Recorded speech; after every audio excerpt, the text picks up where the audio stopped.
Hello, Ate Melissa. This is Irene. Gusto ko lang magpasalamat kasi ang laki ng blessing na binigay mo, yung galing sa'yo. As in, pag-send sa akin ni Henry, nagulat ako. As in, wow, yun na pala yung panalo ko sa'yo. Ito yung mga binili ko. 1 kilong hotdog. Tapos, 1 tray of egg. Tapos, ito ate yung 15 kilo sa price.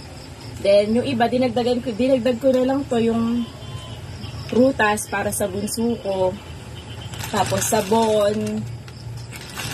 Bumili din ako ng sardinas kasi magtotorta ako, maraming itlog. Tapos, syempre, kailangan ng ketchup. Yung suka, hindi ko alam bakit binili ko din to. Basta, may paggagamitan naman yan.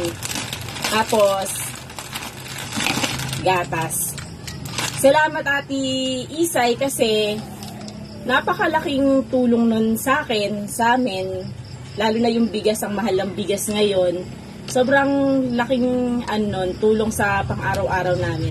Salamat kasi hindi ka namimili nung babahagian mo ng tulong. Lahat kami binigyan mo ng blessings. Hindi pwedeng wala, yung iba, kailangan lahat meron. Talagang walang bokya, kaya salamat kasi andyan ka, lagi mo kaming tinutulungan at binibigyan ng biyaya. Lagi kang mag-iingat dyan, Ate Isay. Salamat ng marami at God bless. Thank you.